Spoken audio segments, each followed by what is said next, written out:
Hi everyone, and welcome back. This is a journal that I have created. It's called Tarot Journal. Let's go together and let's interview a tarot deck. So what I still do when I get a new tarot deck is I do all the things that you should be doing. You cleanse it, you infuse it with your energy, you sit with it, you get to know it, and then I love to interview it. So interviewing your tarot deck is so interesting, and you actually get a real feel for your deck. This will just tell you how to do it. Shuffle your deck, allow yourself to connect with it intuitively, ask a few questions, or all of the questions with an open and loving heart, no attachment to the outcome. And as you shuffle, draw a card or allow one to jump out. This card holds the answer to your question. So I'm just going to run through the questions. I don't even know how many I've got here. 2, 4, 6, 8. I've got 9 questions here. So let's just run through it. I'm just going to use my daily deck that I use.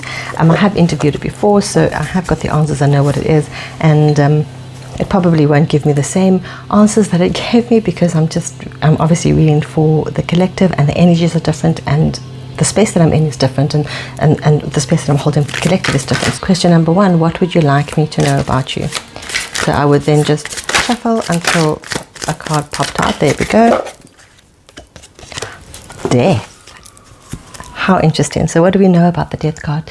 The death card is a card of change. It's a card of putting to death that which no longer serves you, that you don't need, and actually starting again, starting afresh. It's a card of rebuilding. It's a card of rebirth.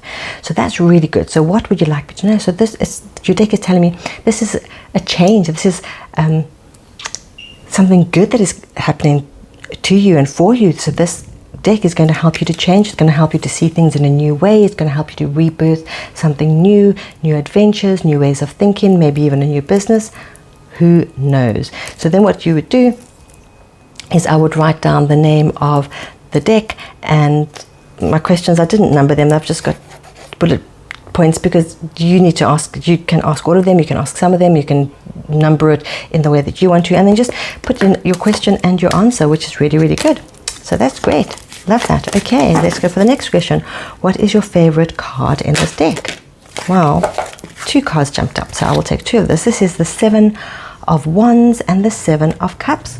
So it wants you to be strong. It wants you to stand firm in what you have worked towards, what you're working for. And continue to work, continue to do the work that is laid before you, but at the same time, don't give up, and don't let people tell you that what you're doing is for nothing, or that it's of any less value than anything else. So it is like, believe in yourself, believe in your gifts and talents, believe in what you have, what has been hard fought for. Stand firm in it and keep going. And the 7 of Cups is, there's so much choice.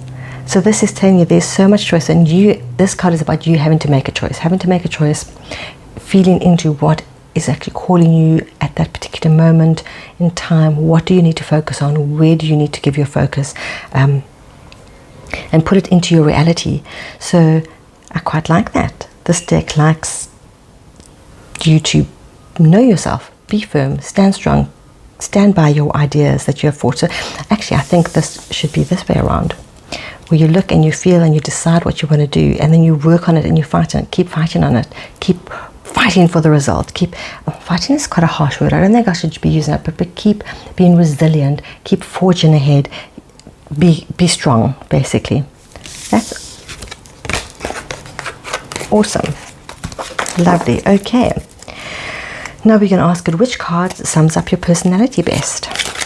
So that kind of jump. Let's have a look. Death again. Wow. Okay, so that kind of makes sense. We asked what you'd like to know about you, and then what sums up your personality. So that actually really, really makes sense that the same card would come out. It might not come out, the same card come out for you, but that's okay. Just note it down and read into it. So death, the personality. So this card is all about letting go of that which no longer serves you, letting go of all the extra stuff that you don't need, and focusing on what you do need, focusing on the road ahead, focusing on the challenge ahead, on the rebirth, on the change, it's how exciting. I love that. Now we're going to ask this deck. Let's just give it a little bit of a shuffle. There we go.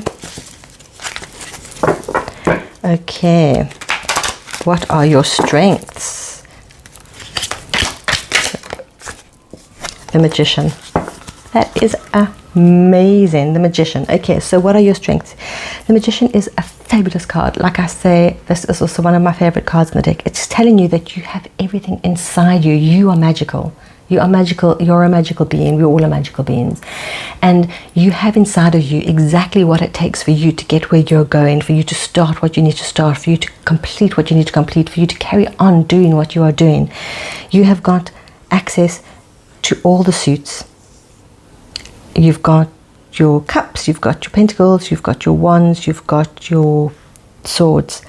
You're in a beautiful garden. Look at that aura that just surrounds him. This deck's strength is all of the suits. It is able to point you in the way that you should go. It's able to give you insight. It is able to give you information and knowledge and help you gain knowledge and help you get to know yourself better.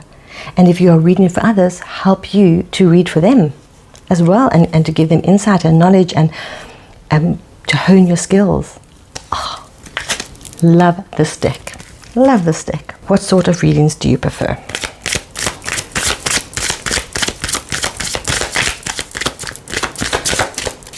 You can see we can just carry on shuffling.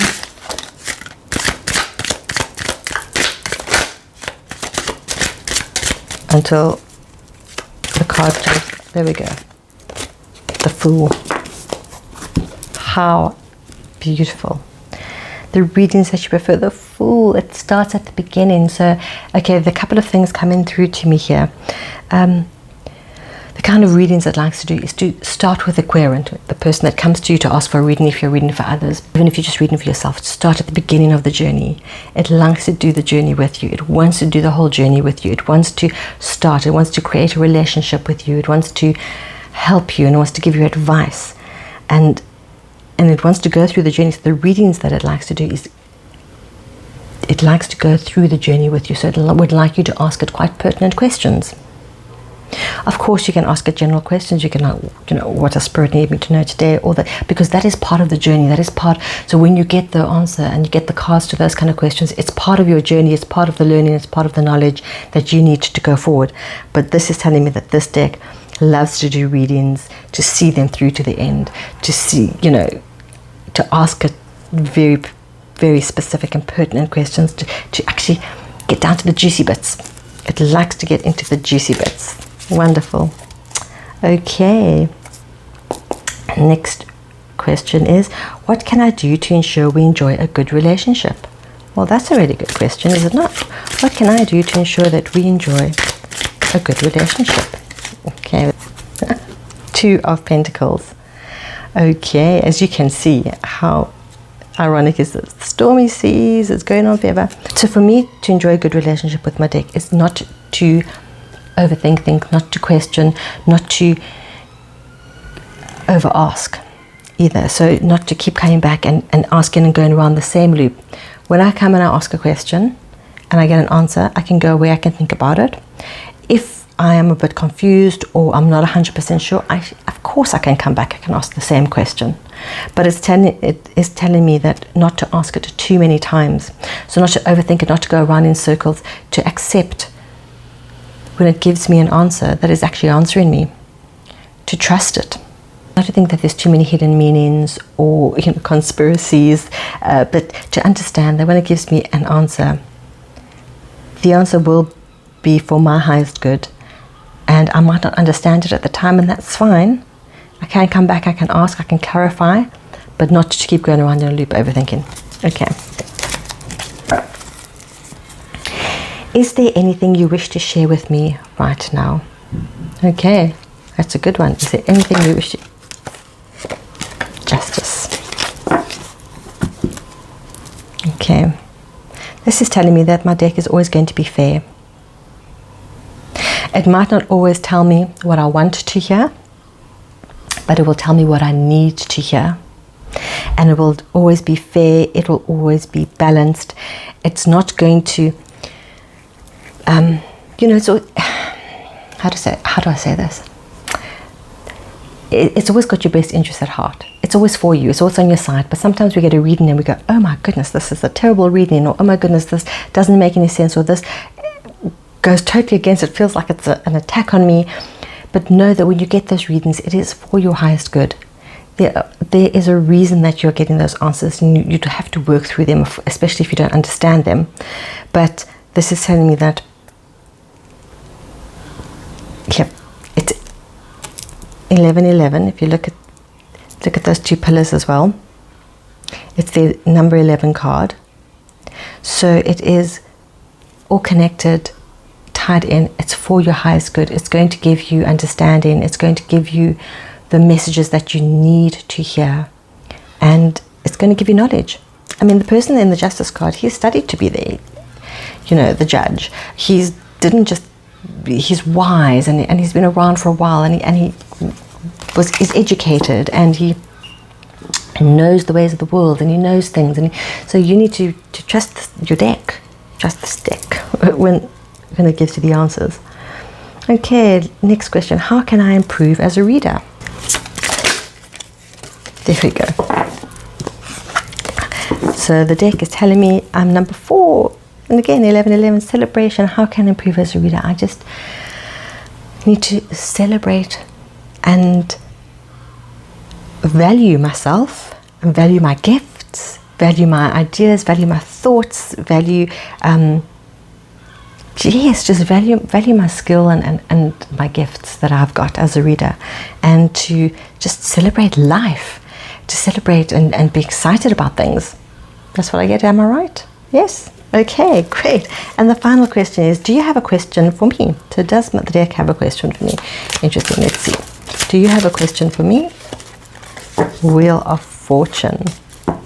Right, so what is the question for me? I guess the question would be, the Wheel of Fortune, it's a wheel of luck. It's luck. It's a card of luck. It's a card of manifesting and bringing things in. So I guess that what my deck is asking me is, what do I want to do with my gifts and my skills? What is it that I want to do? What I want to do with my business? What direction do I want to take it into? What direction, what next level or next step do I want to take my readings to? Am I right? Great. So that's just,